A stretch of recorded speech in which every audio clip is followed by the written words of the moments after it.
పంజాబ్ నుంచి సర్క్రీక్ దాకా, గుజరాత్ దాకా అదొక బౌండరీ. ఉమ్, మామూలుగా ఇదివరకు కూడా ఎప్పుడైనా కనుక ఉద్రిక్త వాతావరణం ఉంటే కనుక మన జమ్మూ కాశ్మీర్లో లైన్ ఆఫ్ కంట్రోల్ మీద ఫైరింగ్ జరుగుతూనే ఉండేది. అవును. వాళ్ళు కాల్స్తూ ఉండేవాళ్ళు, మనం వాళ్ళ మీద కాల్పు జరుపుతూ ఉండేవాళ్ళు. కానీ ఈసారి ఈ పెహల్గాం అయిన తర్వాత మొట్టమొదటిసారిగా మనం ఇంటర్నేషనల్ బౌండరీ దాటి పంజాబ్లో కూడా మనం అక్కడ అటాక్ చేసాం. అది బహుశా పాకిస్తాన్ ఎప్పుడు ఊహించి ఉండకపోవచ్చు. ఉమ్, ఇప్పుడు ఏమైందంటే నిన్న రాత్రి ఇప్పుడు అధికార సూత్రాల ప్రకారంగా మనకి ప్రెస్ కాన్ఫరెన్స్లో చెప్పారు, 36 లొకేషన్స్ అవును. పాకిస్తాన్ యాక్టివేట్ చేసింది. 400 డ్రోన్లు మన దగ్గర పంపించింది.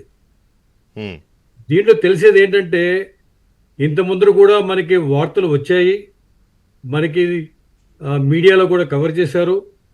ఇది హమాస్ స్టైల్ బాగా కనబడుతోంది ఇప్పుడు పాకిస్తాన్లో. ఉమ్, అక్టోబర్ 7, 2023 హమాస్లో ఎలాగైతే చేసిందో ఉమ్, దానికి మనం పెహల్గాంలో కూడా చూసాం.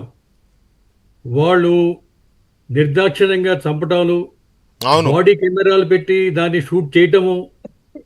అలాగే వాళ్ళు ఏం చేశారంటే కనుక ఇజ్రాయెల్ మీద వాళ్ళు వచ్చినప్పుడు వాళ్ళ ఐరన్ డోమ్ని శాచురేట్ చేయడానికి, ఉమ్, అసలు ఐరన్ డోమ్ని చెక్ చేయడానికి ఉమ్, వాళ్ళు ఎన్నో డ్రోన్లు, ఎన్నో మిసైళ్ళు ఒకేసారి వేశారనమాట. ఉమ్, ఇప్పుడు పాకిస్తాన్ మన మీద నిన్న 300, 400 పంపించిన డ్రోన్లు కానీ లేకపోతే మిసైల్ కానీ ఇవి చాలా చౌకబారువి, ఎక్కువ క్యాపబిలిటీ లేనివి. ఉమ్, దీని ప్రకారంగా వాళ్ళు బహుశా మన ఏడీ సిస్టమ్ని చెక్ చేయడానికి, దీంట్లో మన ఎంత స్ట్రెంగ్త్ ఉంది, ఎంత బలహీనత ఉంది, ఎంత సామర్థ్యం ఉంది అని మొత్తం బోర్డర్ మీద పైనుంచి కింద దాకా చెక్ చేయడానికి బహుశా వీళ్ళు ఇంతమంది ఇన్ని డ్రోన్లును ఇన్ని మిసైళ్ళు పంపించారు. ఉమ్, కానీ దీంట్లో చాలా క్షమత కలిగిన డ్రోన్లు కానీ లేకపోతే మిసైల్ కానీ వాళ్ళు బహుశా వేసి ఉండరు. ఉమ్, కానీ వాళ్ళు చూశారనమాట, బహుశా చూసి ఉంటారు.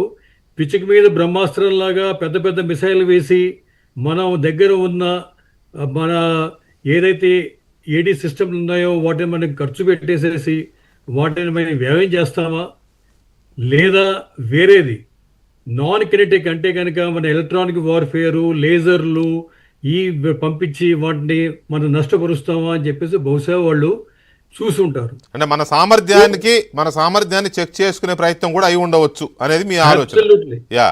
అబ్సల్యూట్లీ, తప్పనిసరిగా వాళ్ళ మన సామర్థ్యాన్ని చెక్ చేయడానికే వాళ్ళు మొత్తం బోర్డరు పైనుంచి కింద దాకా వాళ్ళు యాక్టివేట్ చేసి మన ఏడీ సిస్టమ్స్ ఎక్కడ ఉన్నాయి, ఎంత సామర్థ్యం కలిగి ఉన్నాయి, మనం వాటిని ఎంతమంది తిప్పికొట్టగలం, మనం ఎలాంటి రియాక్షన్ అంటే మనం ఎక్కువ కాస్ట్లీ మిసైల్ వాడతామా లేదా నాన్ కినెటిక్ వాడతామా అని చెప్పేసి వాళ్ళు నిన్న రాత్రి బహుశా వాళ్ళు చెక్ చేసి ఉంటారు.